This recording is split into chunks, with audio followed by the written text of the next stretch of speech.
En général, on commence par apprendre les points vulnérables du corps. Donc c'est du contenu théorique, mais qui est aussi hyper important parce que ça brise l'idée que l'agresseur est omnipuissant.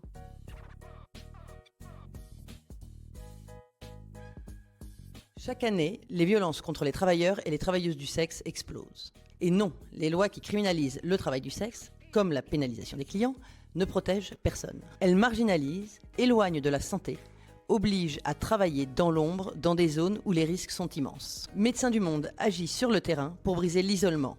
Et pour aller plus loin, nous avons mis en place, en France comme à l'international, des ateliers d'autodéfense. L'objectif, renforcer le pouvoir d'agir des personnes, leur permettre d'éviter des agressions et d'être garantes de leur propre sécurité. Le programme de Lucha, c'est un programme de Médecins du Monde à Rouen qui agit auprès des travailleuses du sexe. Et aujourd'hui, on va faire un atelier d'autodéfense. On va parler des stratégies physiques, verbales et émotionnelles pour nous protéger en cas de violence. Donc soit je mets mes mains ici et je pousse comme ça pour m'échapper un peu. Et après, je peux faire la crevette.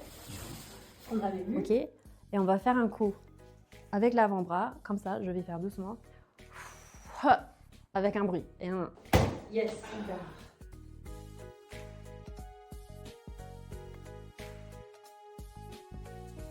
Donc là, on va passer à une partie stratégie de prévention de l'atelier. Comment est-ce qu'on peut filtrer les clients? Quels sont les comportements qui pourraient éventuellement signaler un agresseur? Quelle affaire est-ce qu'on amène avec nous? Comment cacher ou protéger nos objets de valeur? La tenue aussi, ça peut faire partie de stratégie de défense. Par exemple, ça peut être je mets pas de boucle d'oreille pour pas que ça s'arrache en cas d'agression. Voilà, il y a dans les médias, dans les discours politiques, il y a une image de la prostituée comme la victime ultime des violences liées au genre et à la sexualité.